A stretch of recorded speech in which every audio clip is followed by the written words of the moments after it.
சற்றுமுன் வெளியான தகவல் ரேஷன் அடைதற்கு முக்கியமான தகவல் வெளியுள்ளது. அது என்னன்னு பார்க்க போறோம். நீ நம்ம சேனலை சப்ஸ்கிரைப் பண்ணாம இருந்தீங்கன்னா மறக்காம லைக் பண்ணிக்கோங்க, சப்ஸ்கிரைப் பண்ணிக்கோங்க. உங்க நண்பர்களுக்கு தெரியப்படுத்த ஷேர் பண்ணுங்க.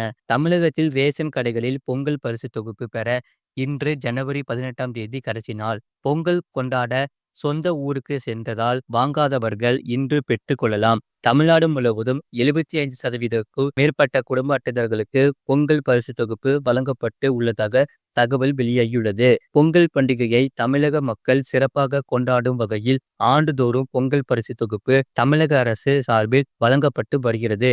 அந்த வகையில் கடந்த 2 ஆண்டுகளாக பொங்கல் தொகுப்புடன் ரூபாய் 1000 ரேஷன் கடைகள் மூலம் வழங்கப்பட்டு வந்தது. இந்த நிலையில் இந்த ஆண்டு பொங்கல் பரிசு தொகுப்பில் 1000 ரூபாய் வழங்கப்படவில்லை. மத்திய அரசு தமிழகத்திற்கு உரிய நிதி ஒதுக்கீடு செய்யாத காரணத்தால் 1000 ரூபாய் வழங்கப்படவில்லை என தமிழக அரசு விளக்கம் அளித்தது.